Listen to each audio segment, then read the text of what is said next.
Assalamualaikum warahmatullahi wabarakatuh. Perkenalkan, nama saya Anggita Putri Manini dari kelas 2C S1 Keperawatan.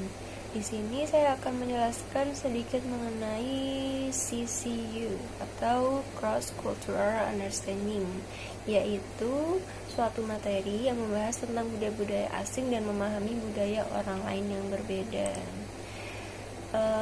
Materi CCU ini adalah salah satu materi yang penting harus kita pelajari karena ini mengajarkan tentang pemahaman dan pengenalan tentang budaya asing, khususnya budaya orang-orang barat. Biasanya kita bilang orang Amerika atau orang Inggris. Dan dengan mempelajari ini, kita menjadi paham atau setidaknya mengetahui cara bersikap dan cara menghadapi perbedaan dalam hal budaya dan norma-norma dalam masyarakat. Yang pertama adalah dari culture-nya sendiri. Pengertian culture. Culture is a pattern of learned and shared behavior and belief of a particular social, ethnic, or age group. It can also be described as the complex whole of the collective human belief with a structured stage of civilization that can be specific to a nation or time period. Humans in turn use culture to adapt and transfer the world they live in. Nah, selanjutnya adalah perbedaan antara culture Indonesia dan culture Amerika. Saya akan menjelaskan dalam bahasa Inggris. One of the most significant difference between American and Indonesian culture is individualism. Jadi, satu yang paling membedakan antara budaya Indonesia dan budaya Amerika adalah dari sifat individualismenya.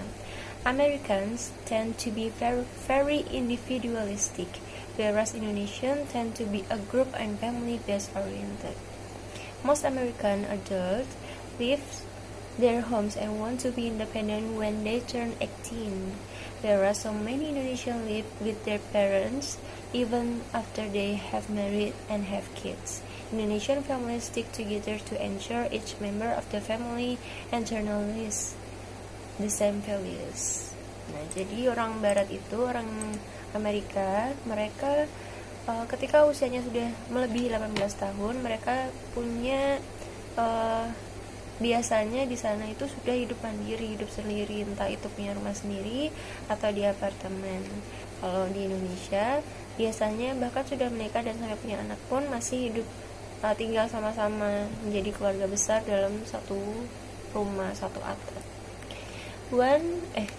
On the other side of the coin, our country, Indonesia, was firm based on the philosophy of Pancasila, the 5 principles of Indonesia. Our founding father want to unify the Indonesian people due to the diverse culture that Indonesia has. Pancasila.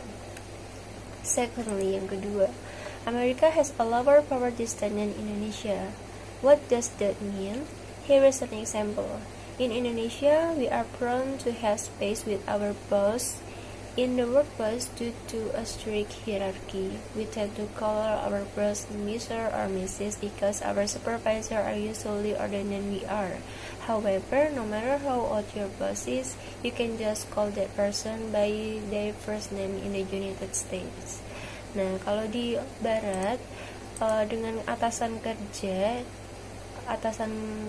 dalam pekerjaan, kita dengan atasan itu, kalau di Indonesia kan masih ada sopan santun untuk manggil Pak atau Ibu karena biasanya usianya jauh lebih tua dari kita. Sementara kalau di Eropa, khususnya di Amerika itu, dengan atasan kita nggak harus memanggil dengan sebutan Miss, Mister atau Mrs. atau Pak atau Bu. Jadi kita bisa langsung memanggil dengan nama. In Indonesia, we cannot call our aunties or cousins who are older than us only by their first names.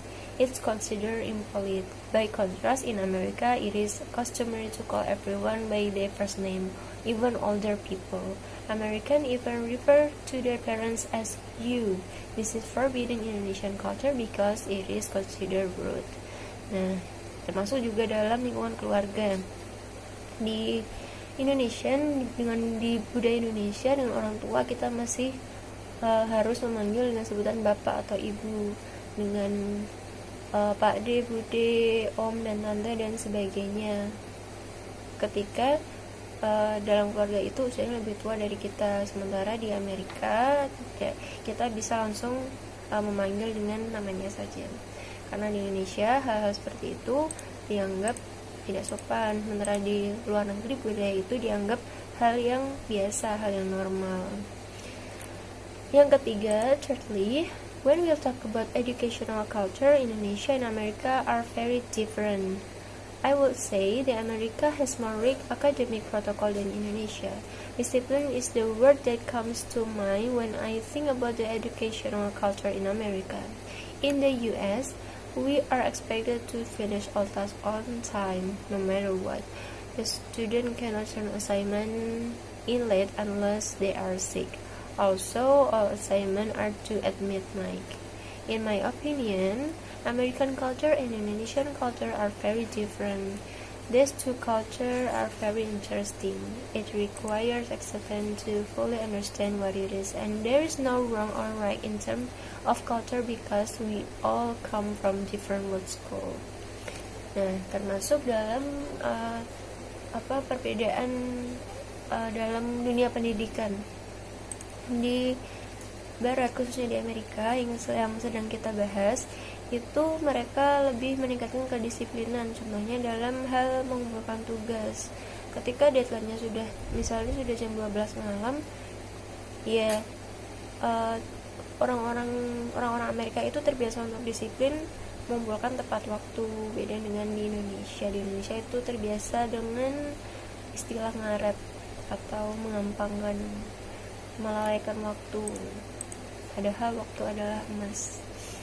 Nah, dari dua perbedaan culture, perbedaan budaya itu, menurut saya itu adalah dua jenis budaya yang menarik untuk dipelajari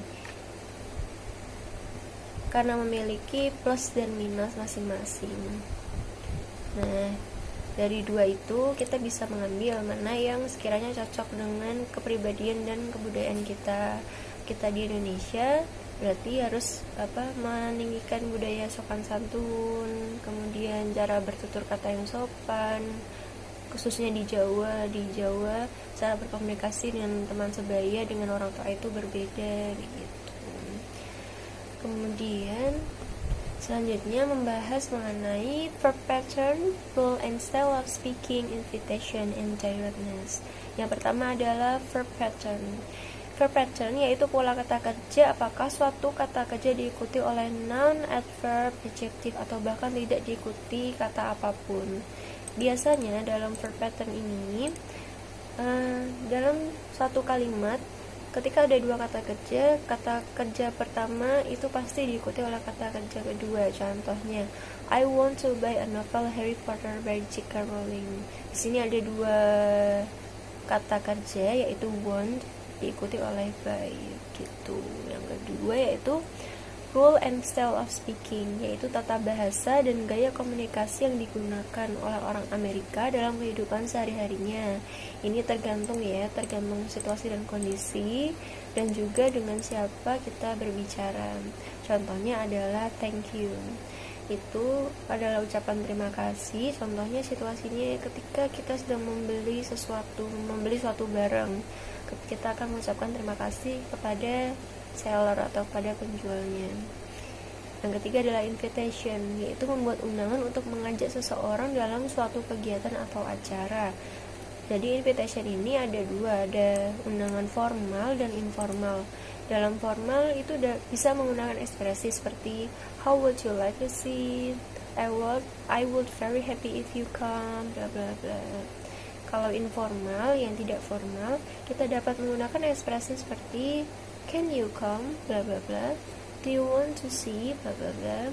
Jadi yang informal tuh kesannya lebih santai. Kalau formal itu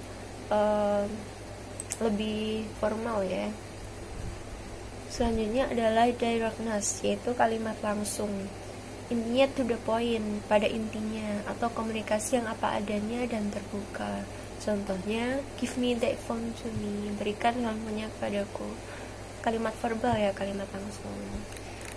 Nah, begitu. sedikit penjelasan mengenai cross culture understanding. Semoga bermanfaat untuk teman-teman semuanya. Terima kasih atas perhatiannya. Thank you for attention, and assalamualaikum warahmatullahi wabarakatuh.